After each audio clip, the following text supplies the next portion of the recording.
दोस्तों आ गया दिल्ली का पहला चुनावी सर्वे। ऐसा सर्वे जो बीजेपी के न केवल पैरों तले जमीन खिसका रहा है बल्कि ये भी संकेत दे रहा है कि अरविंद केजरीवाल की दिल्ली में जमीन अब भी मजबूत है। लेकिन क्या इतनी मजबूत है कि एक बार फिर से बन जाएगी आम आदमी पार्टी की सरकार? इस पर सी वोटर ने अपना पहला सर्वे सामने रखा है।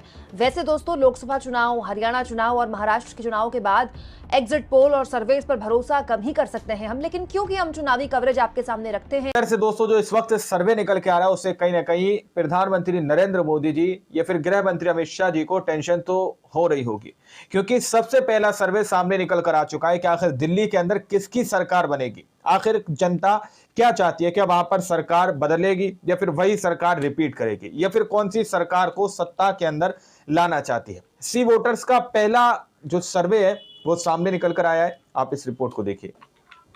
दोस्तों आ गया दिल्ली का पहला चुनावी सर्वे। ऐसा सर्वे जो बीजेपी के न केवल पैरों तले जमीन खिसका रहा है बल्कि ये भी संकेत दे रहा है कि अरविंद केजरीवाल की दिल्ली में जमीन अब मजबूत है। लेकिन क्या इतनी मजबूत है कि एक बार फिर से बन जाएगी आम आदमी पार्टी की सरकार?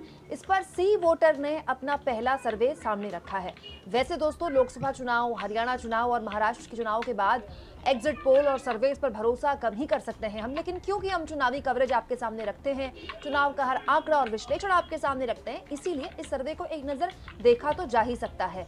क्योंकि ये सर्वे बीजेपी को बहुत बड़ी टेंशन तो दे ही रहा है, साथ में दिल्ली का मूड भी बता रहा है। दोस्तों ये जो सर्वे किया गया है 6 जनवरी तक का सर्वे है, यानी कि पिछले हफ्ते तक का सर्वे, और काफी लंबे वक्त से सर्वे किया जा रहा है। ये एक बेसिकली ट्रैकर है जो सी वोटर हर दिन करता है। मतलब ऐसा नहीं कि एक दिन गए, डेटा कलेक्ट किया और आ गए, हर दिन लगातार ट्रैकर है। तो इससे बहुत वजहें हैं जिससे कि आपको पता चल सकता है जमीन पर कि हालात क्या हैं। इस सर्वे में बड़े स्तर पर जो एंटी इनकम्बेंसी है वो तो दिखाई देती है, इसमें कोई दो राय नहीं, और स्वाभाविक भी है दोस्तों, क्योंकि यहाँ पर 10 साल अरविंद केजरीवाल की सरकार को हो गए हैं। लेकिन फिलहाल इस सर्वे में बीजेपी दिल्ली में सरकार बनाती नहीं दिख रही है, क्योंकि दोस्तों यशवंत देशमुख के सी वोटर के मुताबिक दिल्ली में 49% लोगों ने इस सर्वे में कहा है कि वो चाहते हैं कि आम आदमी पार्टी वापस सत्ता में आए। 49% मतलब 50% से 1% ऑलमोस्ट आधी आबादी दिल्ली की, राइट। दूसरा 46% मतदाता दिल्ली में चाहते हैं कि सरकार परिवर्तन हो जाए, राइट। ये भी एक इंपॉर्टेंट आंकड़ा है। 46% चाहते हैं कि सरकार बदल जाए, लेकिन 49% चाहते हैं कि सरकार नहीं बदले, यही रहे जो है सरकार, तो यानी रिपीट करे। आंकड़े के जरिए देख सकते हैं कि कांटे का मुकाबला तो है, लेकिन इस कांटे के मुकाबले में अरविंद केजरीवाल ने, आम आदमी पार्टी ने किस मापदंड में बढ़त बनाई है वो मैं आगे आपको बताती हूँ। दोस्तों सी वोटर के सर्वे के मुताबिक अरविंद केजरीवाल के मतदाताओं में जो कट्टर मतदाता है उनका, वो पुरुष तो हैं लेकिन पुरुषों से कहीं ज्यादा महिलाएं हैं। ये देखिए इसमें लिखा है, सी वोटर का कहना है कि पुरुष मतदाताओं में बीजेपी केजरीवाल की पार्टी आपको कड़ी टक्कर दे रही है। पुरुषों में बीजेपी को लेकर एक झुकाव है, लेकिन महिला वोटर्स में आपका बोलबाला है और बीजेपी बहुत पीछे है। महिलाओं का वोट निर्णायक हो सकता है। महिलाओं का वोट निर्णायक हुआ है हाल के दिनों के लगभग हर चुनाव में, जहां पर चुनाव कांटे का मुकाबला जैसा था, जैसे मध्य प्रदेश में हुआ, उसके बाद महाराष्ट्र में हुआ।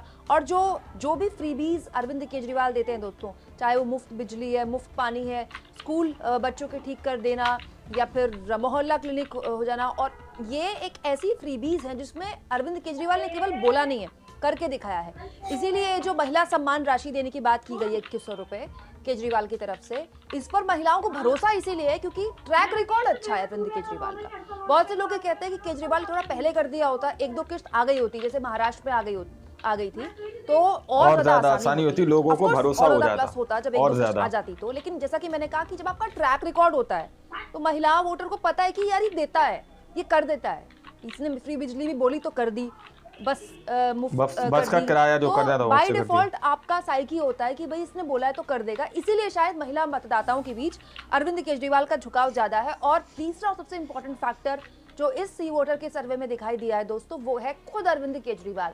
सी वोटर का सर्वे बताता है कि बाकियों के मुकाबले केजरीवाल बहुत आगे हैं। जब सीएम उम्मीदवार के तौर पर लोगों से सवाल पूछा गया तो 47% लोगों ने कहा कि अरविंद केजरीवाल पर वो भरोसा करते हैं, मुख्यमंत्री के तौर पर वो उनकी पहली पसंद होंगे। मनोज तिवारी जो अपनी पार्टी के मुख्यमंत्री कैंडिडेट भी नहीं है, 14% उन लोगों ने कहा। अभी 14% बहुत बड़ी आबादी क्योंकि पूर्वांचलियों की है दोस्तों। यूपी बिहार से आए हुए लोगों की है। जाहिर सी बात है ये वो हो सकते हैं। इसके अलावा कांग्रेस पार्टी के नेता अजय माकन 2% उन लोगों ने अजय माकन का नाम लिया। लेकिन यहाँ दिलचस्प ये है दोस्तों कि अरविंद केजरीवाल 47% इज ह्यूज, मतलब ऑलमोस्ट आधे से 3% ही तो कम है।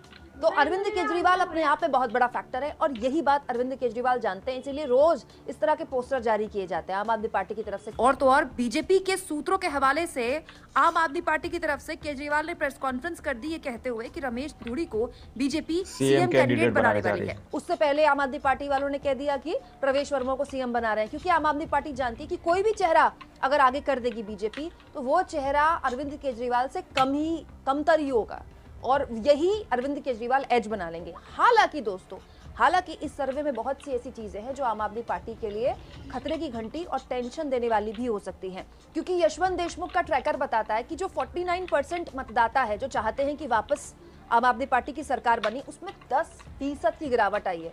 यानी कि साल 2020 में जब चुनाव को लेकर इस तरह का सर्वे किया गया था तब ऑलमोस्ट 59% लोग चाहते थे, आधे से भी ज्यादा % लोग चाहते थे कि आम आदमी पार्टी दोबारा से सत्ता में आए और 10% की यहाँ पर गिरावट हुई है जो बहुत बड़ी है।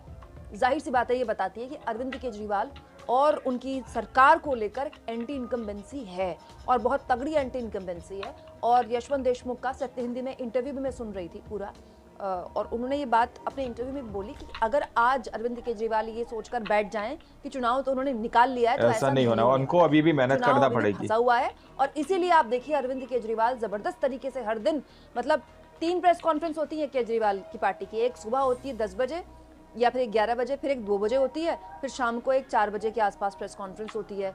अरविंद केजरीवाल ने सारी ताकत आम आदमी पार्टी ने दिल्ली में झोंक दी है। कम से कम 3 एजेंसियां हैं जो ये काम देख रही हैं। अरविंद केजरीवाल ये भी जानते हैं दोस्तों, ये जो 10% की गिरावट आई है ना अरविंद केजरीवाल और उनकी पार्टी, बिल्कुल ये बात सही है, ऐसा होना भी चाहिए।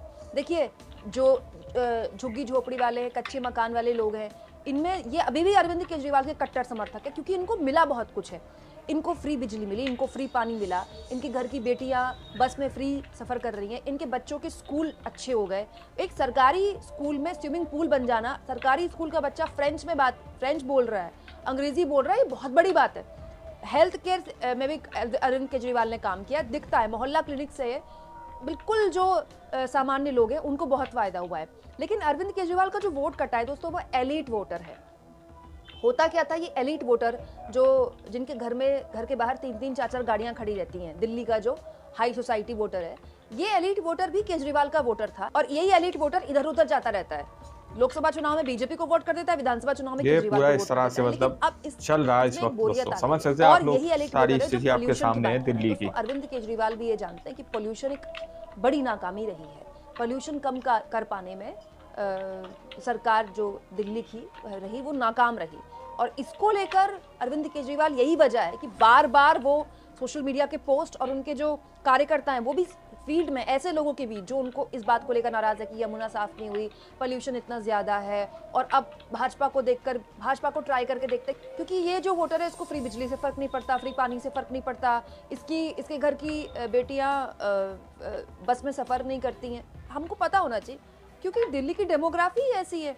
तो ये जो वोटर है, इन वोटर्स के पास अरविंद केजरीवाल के स्वयंसेवक ये बताते हैं जब जाते हैं वो कि देखिए तो IITN है, ये IRS के पढ़े हुए हैं और ये पढ़े लिखे मुख्यमंत्री हैं। लेकिन पॉइंट ये है कि ये बातें वो वोटर पहले से जानता है और इस वोटर में कट्टर हिंदुत्व का एक बहुत बहुत ज़बरदस्त प्रभाव पड़ा है जो हाल के सालों में हमने हर चुनाव में देखा है। दूसरा दोस्तों, अभी चुनाव में ऑलमोस्ट 3 हफ्ते का टाइम बचा है और आप जानते हैं हरियाणा हो चाहे महाराष्ट्र हो, आखिरी के 3 से 4 दिन में बीजेपी खेल करती है। आखिरी से ऑलमोस्ट 1 हफ्ते में आप सोचिए जो सीधा हार्डकोर चुनाव हो जाएगा वो हिंदू मुसलमान पे हो जाएगा। अभी नहीं हो रहा है, वो अंत में होना यही है दिल्ली के चुनाव में भी। उससे कैसे अपने आप को डील कर पाते हैं अरविंद केजरीवाल, ये इसके लिए वो तैयारी अभी से कर रहे हैं कि वो ग्रंथियों को और पुजारियों को भत्ता देंगे। ये सब चीजें देखने वाली है, बहुत ही ज्यादा इंपॉर्टेंट और महत्वपूर्ण है, इनको समझने की जरूरत है। उतर पाते हैं ये सारे सर्वे बहुत कुछ बयां कर रहे हैं इस वक्त बीजेपी को, ये दिल्ली की राजनीति। टू अर्ली टू से, लेकिन फिलहाल ये ट्रैकर ये कह रहा है कि एज तो है अरविंद केजरीवाल को, लेकिन ये एज क्या दोबारा से उनको एक तरह से दिल्ली की सत्ता सौंप देगा, इसमें अभी बहुत इट्स टू अर्ली टू से। और हरियाणा और महाराष्ट्र के बाद तो खैर बहुत मुश्किल है कुछ कहना। इसके लिए खैर केजरीवाल की तारीफ भी करनी होगी, क्योंकि वो हर स्तर पर बहुत ज्यादा जागरूक है और हर परसेप्शन बीजेपी का वो ध्वस्त कर रहे हैं। पहले शीश महल का हल्ला मचाया बीजेपी ने, अब बीजेपी वालों ने बोलना छोड़ दिया है, क्योंकि अरविंद केजरीवाल की पार्टी ने उसके कंपैरिजन में मोदी का राजमहल खड़ा कर दिया। उसके बाद पूर्वांचलियों के अपमान का मुद्दा बनाया, वो भी मुद्दा नहीं बन पाया। अब एक नई सीएजी की रिपोर्ट कथित तौर पर इसीलिए क्योंकि आम आदमी पार्टी ये कह रही है कि ना तो वो सीएजी की वेबसाइट में, ना वो दिल्ली विधानसभा में पेश की गई, तो ये सीएजी की रिपोर्ट कहां से बीजेपी वाले मीडिया को दे रहे हैं और न्यूज चैनल वाले चला रहे हैं। अभी तो खैर देखा जाएगा कि अगले 3 हफ्ते में क्या स्ट्रैटेजी बीजेपी अपनाती है अरविंद केजरीवाल के खिलाफ। लेकिन फिलहाल केजरीवाल की राजनीति को भी अगर समझें दोस्तों, गौर से देखें केजरीवाल की राजनीति, तो जिस तरह से वो दिल्ली का चुनाव लड़ रहे हैं, अगर वो जीत जाते हैं तो फिर बाकी राज्यों में विपक्ष के लिए भी एक सबक होगा कि इस तरह से भी चुनाव जीते जा सकते हैं। दोस्तों, अरविंद केजरीवाल एक नजीर हैं। क्या नहीं किया गया उनकी पार्टी का, उनको पार्टी को तोड़ने की कोशिश की गई, उनको जेल में डाला गया, पूरी की पूरी पार्टी का जो टॉप लीडरशिप है सबको जेल में डाला गया। संजय सिंह, हर तरह के हथकंडे अपनाए जा रहे हैं। दिल्ली में फर्जी वोटर लिस्ट के आरोप लगातार आम आदमी पार्टी लगा रही है। उसके बाद भी अगर अरविंद केजरीवाल चुनाव निकाल लेते हैं तो फिर ये बाकी राज्यों के लिए केस स्टडी बन जाएगा, फिर सब ऐसे ही चुनाव लड़ेंगे।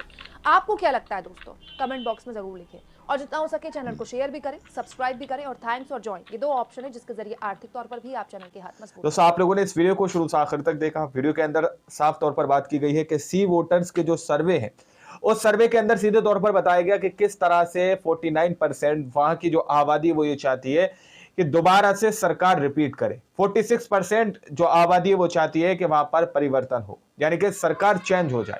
लेकिन 49 एक बहुत बड़ी आबादी हो गई दोस्तों। 3% अगर जो है समर्थन की ओर है, तो आप समझ सकते हैं कि सरकार रिपीट करिए, तो ये कहीं ना कहीं जो है भाजपा के लिए एक बड़ी टेंशन बन सकती है। लेकिन सर्वे पर इतना तो यकीन और भरोसा नहीं किया जा सकता, क्योंकि सर्वे तो लोकसभा में भी हुए, विधानसभा में भी हुए, लेकिन सारे के सारे आंकड़े और सारे के सारे सर्वे पूरी तरह से फेल हो गए। लेकिन जो चुनावी रिजल्ट हैं वो अलग ही होते हैं, सर्वे जो होते हैं वो अलग ही होते हैं। अब देखना यह है कि अरविंद केजरीवाल एक ऐसे वक्त में, जिस वक्त में भाजपा हर जगह अपनी सरकार बनाती हुई नजर आ रही है, ऐसे वक्त में क्या वो एक नजीर बनकर इंडिया के अंदर उभरेंगे, देश के अंदर उभरेंगे। देखना यह है कि क्या कुछ अरविंद केजरीवाल करते हैं। बाकी आप लोगों ने इस पूरी रिपोर्ट को देखा सुना, आप लोग क्या सोचते हैं, क्या समझते हैं, अपनी राय कमेंट सेक्शन में जरूर दीजिएगा। मिलते हैं अगली वीडियो में, जब तक के लिए जय हिंद, जय भारत।